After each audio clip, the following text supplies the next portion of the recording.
Got a bit of a weird one with enemy as a Vengeance Demon Hunter. Here's one chance. We don't see tanks in these normally, but it's one chance for him to shine as a tank and Demon Hunter. Darkness? Immediately, Blood Dagger trying to see if he can fight in the H. Immediate drinking for enemy with a cheap shot. Hold on a second. The chat was like, let him cook. I want to see how Demon Hunter does it. Let him cook kidney shot. Man's got himself a bit of healing. Drop it down the sigil.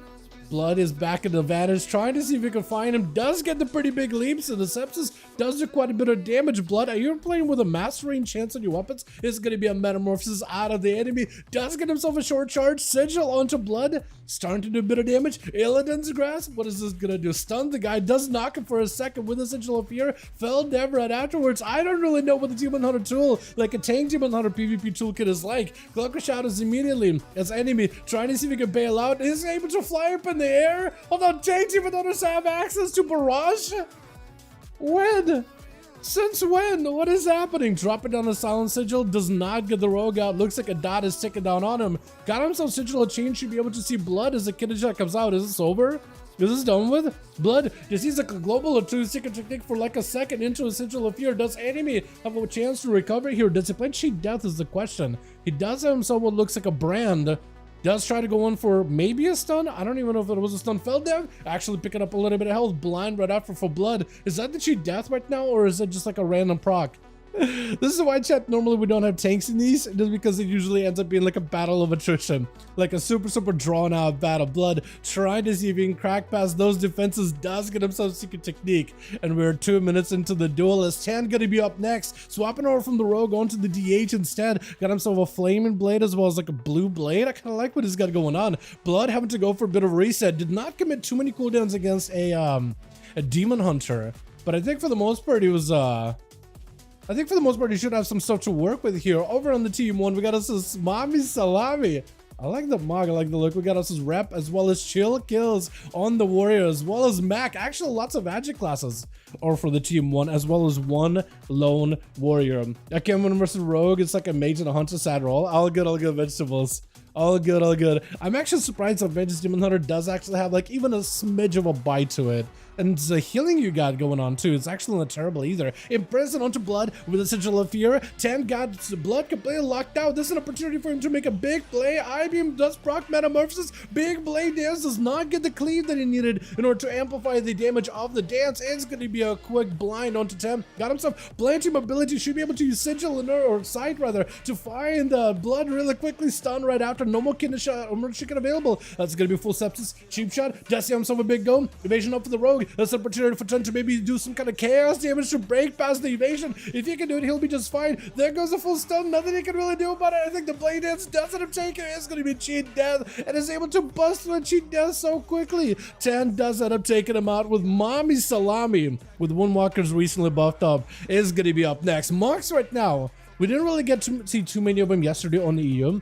But today over on the NA, we got a plenty of them. Hopefully we'll see the damage. Look at the big kicks, Fist of Fury right after. Oh, just striking it to see if he can just end it right then and there. Seamark up next. Having to play through all these monks, dude. The race buffs on monks should make him quite powerful right now. Barrage is back to back onto Salami as this is going to be Seamark baking out of there very quickly. Trying to see if he can catch him in a ring of fire. Forcing the monk to literally go through the fire and the flames itself does pour down. Big karma right after. Ice block for Seamark to break out of that karma really quickly. Big barrages. Massive blast, crushing him down with a touch of the Magi. Up next is either going to be, it looks like maybe another monk. No, it's a Demon Hunter instead with the wrap up next.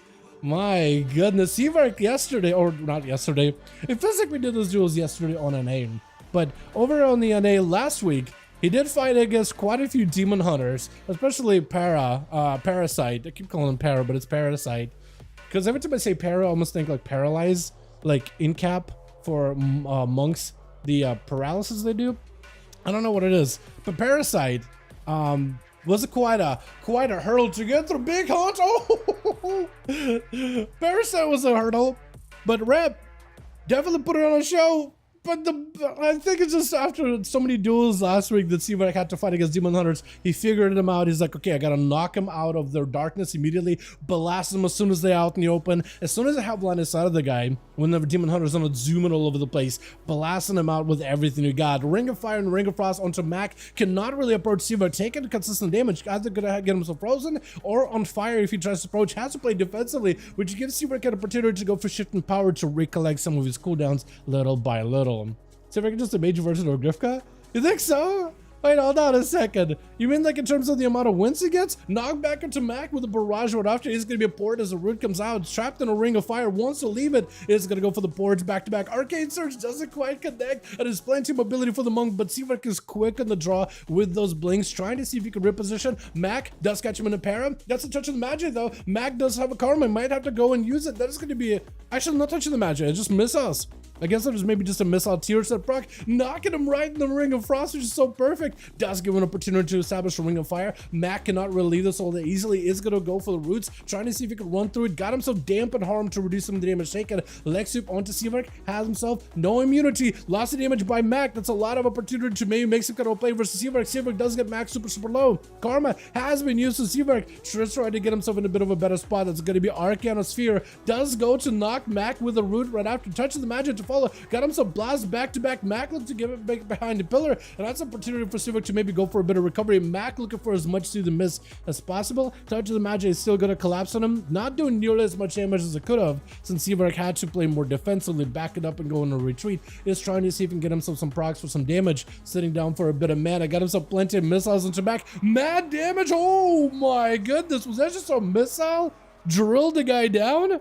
Might have been big Blaze Storm immediately as a breath meets him. Seavark does not have an ice block for this one. Got himself plenty of alter time in order to be able to alter some of the damage taken. Touch the magic onto chills. Potentially could go for a reflect. Stun onto Seavark, trying to see if he can control him as much as possible, but does escape the grasp of the warrior. Barrages with those orbs getting sent in right afterwards. Got himself more barrages, more orbs charging in with a Ring of Fire, as well as a knockback on the chill pills. Does go for an interrupt with a oh my god, the amount of damage doing the chill pills. I think he just has him in a barrage window, right? I think it's just over. Man's got nothing left. Does pick up the last bit of health. Root to follow. Arcane Sphere trapped, and Ice can't do much with a barrage wiping him out right afterwards. That is Arcane for you. As long as it's playing against melee classes, mwah, it is perfection. God, it's kind of like Arcane is very much similar to like Ellie Shaman. If you put him in against melee, as long as they like got plenty of mobility and control, focus on the control, keeping the melee at bay while chipping away at him with the insta cast or finding cast whenever possible. For Arcane, you can like cast while moving with the Ice Fuzz ability. That's kind of good, huh? Alrighty.